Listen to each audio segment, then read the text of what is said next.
Awesome. Thanks for spending part of yours with CNN Student News. We're jumping right in today.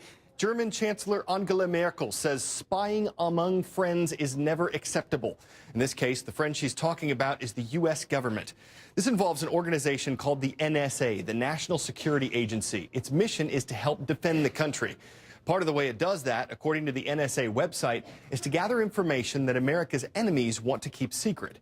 Germany, France, and Mexico aren't considered enemies. They're allies. Usually the U.S. communicates with them through diplomacy, direct communications. But the NSA has been accused of spying on all three, eavesdropping on cell phones, hacking emails. Chancellor Merkel says the U.S. needs to reestablish trust. One more day, one more revelation of alleged U.S. spying on a close ally. This time, Germany said it received information the NSA monitored the personal cell phone of German leader Angela Merkel. Signaling the seriousness of the charge, Chancellor Merkel and President Obama personally spoke about the issue on the telephone. I can tell you that the President assured the Chancellor that the United States is not monitoring and will not monitor the communications of the Chancellor. The United States greatly values our close cooperation with Germany on a broad range of shared security challenges. The White House did not specify, however, if such monitoring had taken place in the past. On Monday, it was France revealed to be in the crosshairs of the NSA. The French newspaper Le Monde reporting that in the 30 days from December 10, 2012 to January 8, 2013, the NSA allegedly intercepted over 70 million phone calls in France, an average of nearly 3 million intercepts per day. The Director of National Intelligence said in a statement that report was false, though it did not specify how. By then, the French foreign minister had already blasted the American policy of widespread surveillance. These kinds of practices between partners that violate privacy are totally unacceptable. Documents released by Edward Snowden have now revealed NSA surveillance of the communications of a long list of close U.S. allies, including Germany, England, Brazil, Mexico, and the European Union. When you look at America's soft power, its message, and its relationships with these countries, how embarrassing is this? It's always awkward. I mean, what you have here is a situation where either someone sees the hand in the cookie jar or as strong evidence the hand has been in the cookie jar. Every time this happens, there's going to be awkward conversations. When each of these surveillance cases is broken involving American allies, the administration has made 2 points. One, that all countries spy on each other, and two, that they are conducting a review of this surveillance to get a better balance between security concerns and privacy concerns. But the administration has yet to say what that review has found or what changes it may bring. Jim Sciutto, CNN, Washington. Is this legit? The autumnal equinox is the shortest day of the year. Not true. The shortest day, when there's the least amount of daylight, is the winter solstice. The solstice marks the start of winter. In the Northern Hemisphere, that happens on December 21st. But the thermostat isn't waiting for the calendar in some parts of the U.S. The Farmer's Almanac predicted a bitterly cold winter. It seems like it's starting early. Grab the winter coats, shovels, and ice scrapers. The season's first deep freeze is on its way. A blast of brisk winter-like temperatures swept over Boston's Fenway Park just in time for Game 1 of the World Series. The opening pitch slicing through 48-degree air, making it the third coldest start to the Fall Classic. A surge of cold air from Canada will sweep across the Great Lakes region, triggering lake-effect snow and frigid temperatures just in time for the weekend. As much as a foot of snow could fall in New York State, just east of Lake Ontario.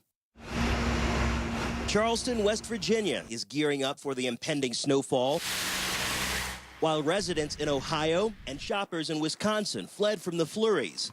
Meanwhile, residents down south are keeping their eye on the first hard freeze of the season.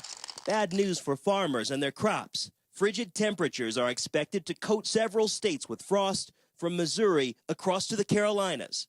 As this system moves east, a taste of winter before trick-or-treaters even hit the streets. It's time for the shout-out. Which of these is considered the stress hormone? If you think you know it, then shout it out. Is it cortisol, testosterone, insulin, or serotonin? You've got 3 seconds. Go. Cortisol is the human body's primary stress hormone. It can increase in times of physical or psychological stress. That's your answer, and that's your shout out. Some of you might get an extra cortisol kick over the next couple weeks if you're registered to take the ACT or the SATs. Whether we're talking about major standardized tests or exams in your regular classes, there's just no need for a number 2 pencil to be a number 1 cause of stress. Is it a coincidence that test and stressed rhyme? Neither is much fun, but you can make test taking a little less stress making by following a few tips. First, expect a little stress. That doesn't sound like much help.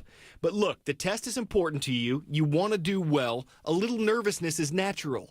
Don't let that psych you out. Just focus on what you showed up to do and remember that it can't last forever. Speaking of showing up, do that a little early. Don't be rushed getting to the test location. It'll up your stress before you arrive. The night before the test, make sure you have your stuff packed, gas in the car, the right bus schedule, or a dependable ride. You'll have fewer problems getting to the test venue and getting focused.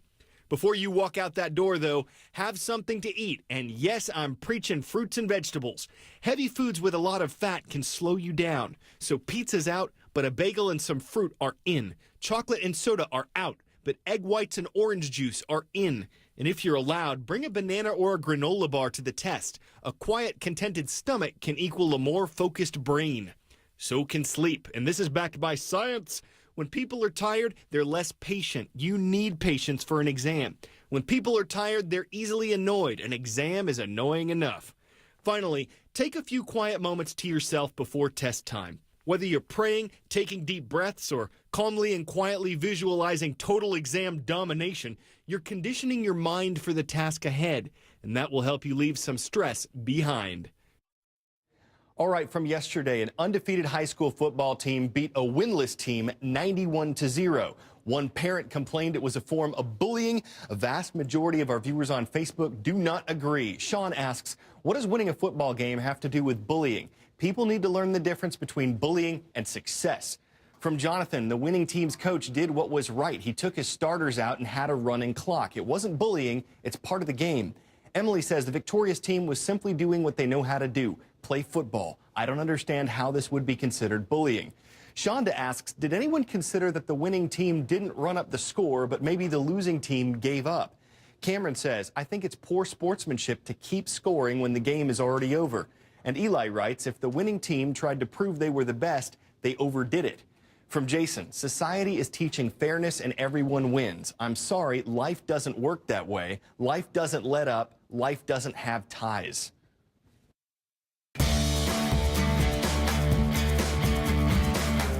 One in Virginia plus 2 in Georgia adds up to the 3 schools in today's roll call. Princess Anne High. Hi and hello to the Cavaliers in Virginia Beach. Our first stop in Georgia is in Austell with the Eagles from South Cobb High School. Then we head over to Peachtree City to catch up with my McIntosh High School Chiefs.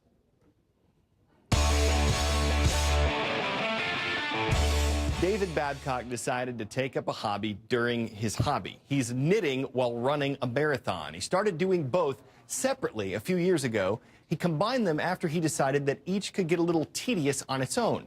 Tedious plus tedious equals excitement? We'll leave that up to him. Either way, last Saturday, Babcock set a new world record, the longest scarf knitted while running a marathon. So how do you knit a long scarf during a marathon? You put one foot in front of the other. The achievement definitely moves him up to the first string, and the story makes for a good yarn.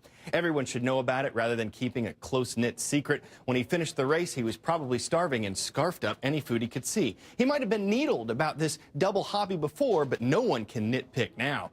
We've about spooled our resources to come up with these puns, and you probably noticed a common thread. Hopefully, they have you in stitches. At least that was the point. But if not, we'll try again next time.